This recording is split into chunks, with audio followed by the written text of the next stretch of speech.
Apakah kalian merasa bahwasannya sepak bola di akhir-akhir ini terasa begitu membosankan? Nah, maka dari itu di video kali ini aku akan mencoba memberikan sedikit analisisku terkait dengan penyebab mengapa sepak bola sekarang itu sedikit membosankan dibanding dengan sepak bola yang ada di masa lalu, seperti itu.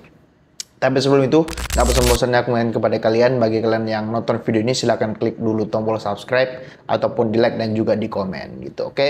Nah, ada beberapa poin yang ingin aku utarakan dalam video kali ini gitu. Nah, poin yang pertama itu adalah mengapa sepak bola itu sekarang terasa begitu membosankan atau agak sedikit membosankan.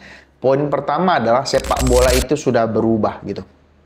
Gini, kita ambil 20 tahun terakhir, berarti tahun 2000, 2024 berarti 2004. Pada tahun itu, praktis yang menguasai sepak bola, pelatih-pelatih seperti Jose Mourinho, kemudian siapa?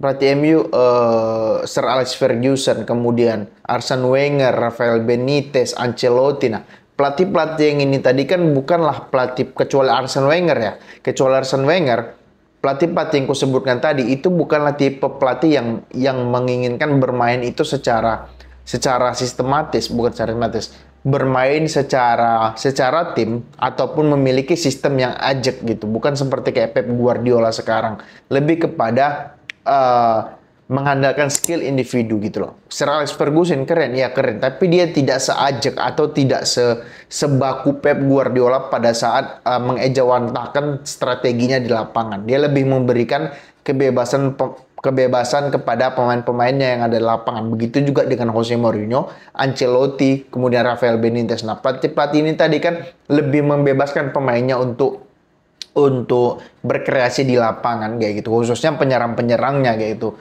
lebih kepada skill individunya gitu. Nah, maka dari itu dengan sistem yang ada pada saat itu muncullah nama-nama besar yang skillnya itu tidak bisa ditandingi lah kasarnya. Muncullah nama Ronaldinho, muncullah nama Ricardo Kakak, muncullah nama siapa lagi? Cristiano Ronaldo, bahkan kemudian muncullah nama kayak Shevchenko, ya you name it lah, nama-nama yang skill individunya itu di luar rata-rata pemain lain. Karena apa? Karena memang sistemnya mendukung cara bermain mereka, yaitu bermain secara skill individu dan juga bermain dengan dribbling jarak jauh gitu. Tidak mengandalkan satu dua sentuhan seperti sepak bola sekarang. Muncullah nama-nama seperti itu. Nah, di 2007 2008 ya, yang ini 2008 berarti 2009 itu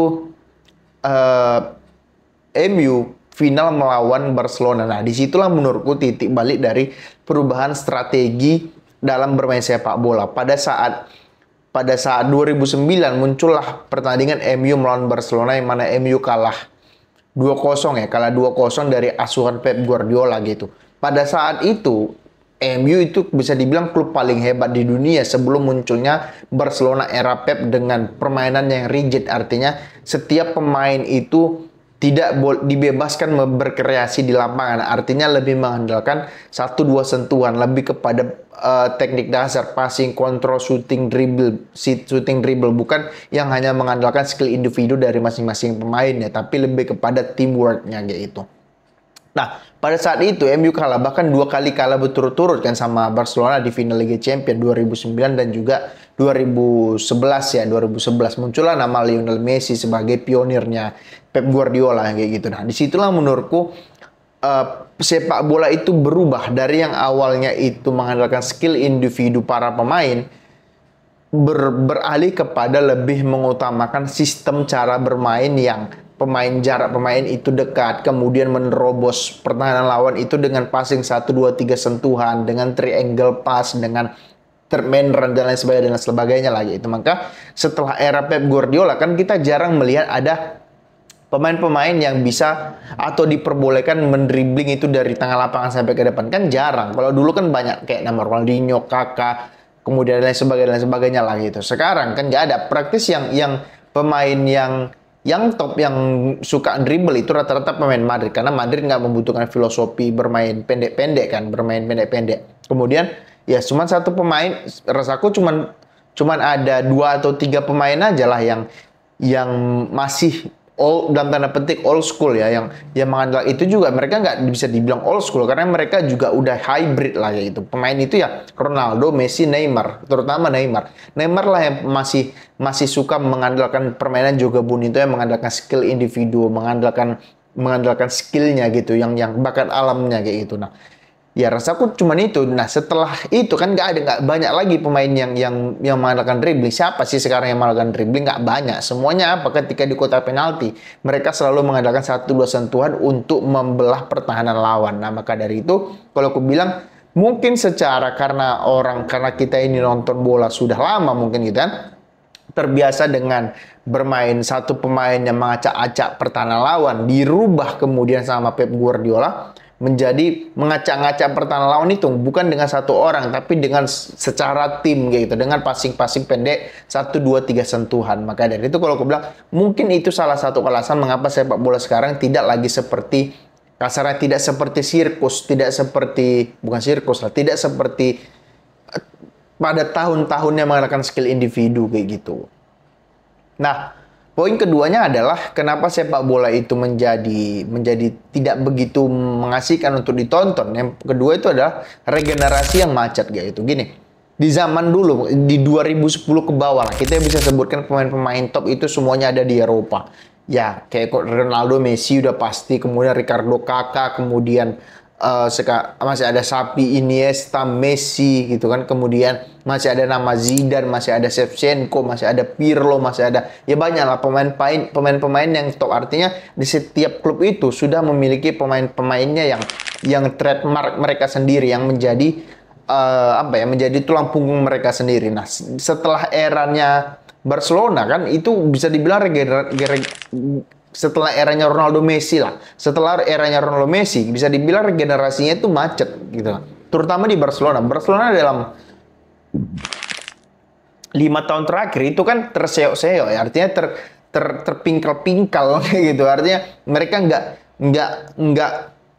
nggak sesuperior di era Barcelonanya Pep ataupun Barcelonanya Luis Enrique gitu. Karena ya nggak banyak pemain yang bisa menggantikan Xavi, Messi, Iniesta, Pique, Puyol, kemudian Dani Alves, kemudian David Villa, Eto'o. Nggak banyak pemain yang bisa menggantikan pemain-pemain ini tadi. Artinya, ya pemain-pemain muda itu nggak dapat jam bermain di timnya masing-masing. Begitu juga di tim lain, pemain-pemain muda itu tidak mendapatkan jam terbang karena pada masa itu pemain-pemain yang top itu sedang dalam masa peaknya. Bagaimana mungkin pemain yang muda itu bisa menggantikan pemain yang masih berada di era peaknya mereka, di era prime-nya mereka. Jadi maka dari itu kalau aku bilang ya salah satu alasannya sekarang sepak bola membosankan adalah regenerasi yang macet. Ya itu sekarang siapa sih pemain yang tipe bermain itu kayak Messi, kayak Ronaldo, kayak Ibrahimovic, kayak Angri, kayak siapa lagi, Puyol, kayak Pique kan nggak ada gitu. Mereka punya ciri khas mereka sendiri. Nah sekarang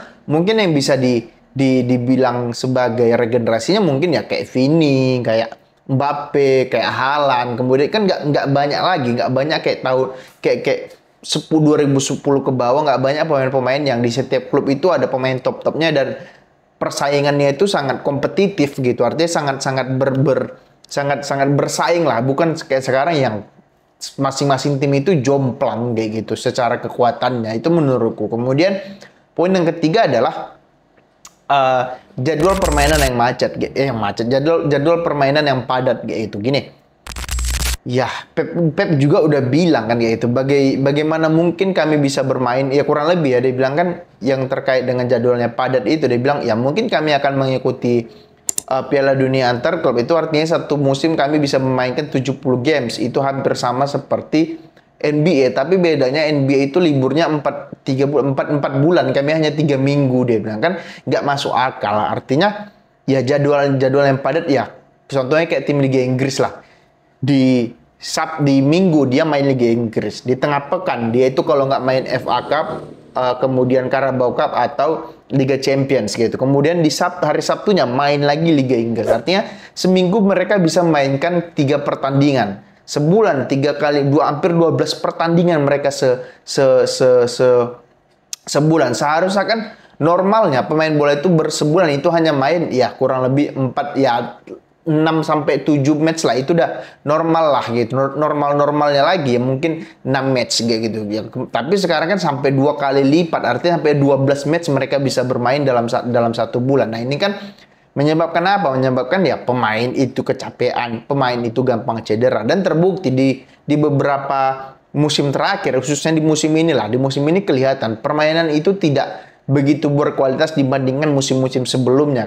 Faktornya apa? Satu, mereka kecapean. Mereka takut capek, mereka kecapean, mereka takut ketika mereka terlalu kecapean, ujung-ujungnya apa? Akan cedera. Muncullah itu kayak Rodri, Carvajal, Ter Stegen, Courtois, kemudian siapa? You name it lah, pemain-pemain yang mengalami Eder Militao, pemain-pemain yang mengalami cedera-cedera berat yang mengharuskan mereka istirahat sampai akhir musim ini. Artinya musim baru dimulai, tapi musim mereka sudah berakhir duluan. Karena apa? Cedera. Kenapa mereka cedera?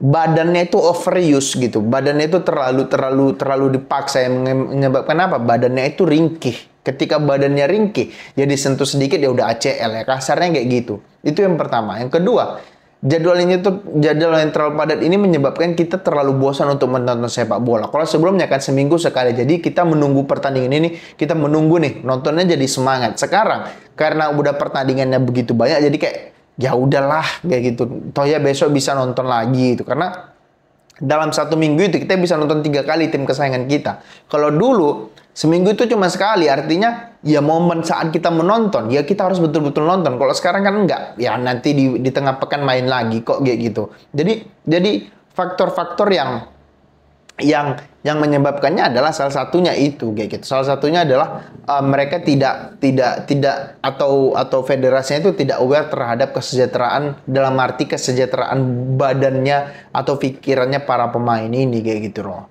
Nah, kemudian poin yang terakhir itu adalah liga-liga top itu berkurang gitu. Praktis sekarang itu liga top liga yang layak untuk ditonton itu cuman Liga Inggris. Liga Spanyol juga nggak seseru itu gitu. El Clasico aja sekarang udah nggak seseru itu setelah Ronaldo, Messi dan kawan-kawannya itu sudah tidak lagi berada di Madrid dan Barcelona. Ya kalau aku bilang Liga Spanyol khususnya El Clasico juga menurutku udah nggak layak lagi untuk ditonton. Mungkin untuk beberapa tahun ke depan mungkin layak karena ada generasi kayak Lamine Yamal, kemudian Pedri, Xavi, kemudian dan lain sebagainya. Kemudian di Madrid ada Vini, ada Mbappe, ada Tchouaméni dan lain sebagainya. Mungkin, tapi kan menunggu mereka masuk masa prime-nya itu kan masih ada 4 sampai 5 tahun ke depan untuk menunggu mereka memasuki era prime mereka kan kayak gitu. Jadi ya praktis semua pemain itu datangnya ke Inggris. Karena apa? Di Inggris exposure-nya gede dan tim gedenya itu ada kurang lebih 6, tim yang besarnya itu ada 6 kayak gitu. Dan kemudian uangnya juga lebih banyak di Inggris kayak gitu. Ngerti nggak? Ya pemain bola juga mikir, ya ngapain aku juara Liga Champions, juara ini itu kalau gajiku cuma 80.000 per pekan. Bagus ke Inggris dapat gaji 120 atau mungkin 100.000 per pekan. Mereka udah dapat 1 M lebih gitu kan, daripada mereka cuma 80.000 digaji di Spanyol apalagi di Italia. Jadi persaingannya tuh nggak fair kayak gitu ya. Bisa dibilang yang juara Liga Champions akhir-akhir ini kan cuma tim Inggris sama Spanyol doang kayak gitu. Tim dari Liga Italinya kapan? Tim dari Liga Prancisnya kapan? Dari Liga Jermannya kapan? Jadi makanya aku bilang jangan heran bahwasanya nggak akan ada lagi tim kayak Porto, tim kayak siapa lagi? AS Monaco yang juara-juara Liga Champions. Karena apa? Secara finansial mereka tidak didukung dan juga secara yang menyebabkan pemainnya itu juga nggak berkualitas yang datang ke tim mereka kayak gitu. Menurutku sih itu penyebabnya yang menjadikan sepak bola sekarang itu menjadi cukup membosankan lah untuk ditonton kayak gitu. Oke?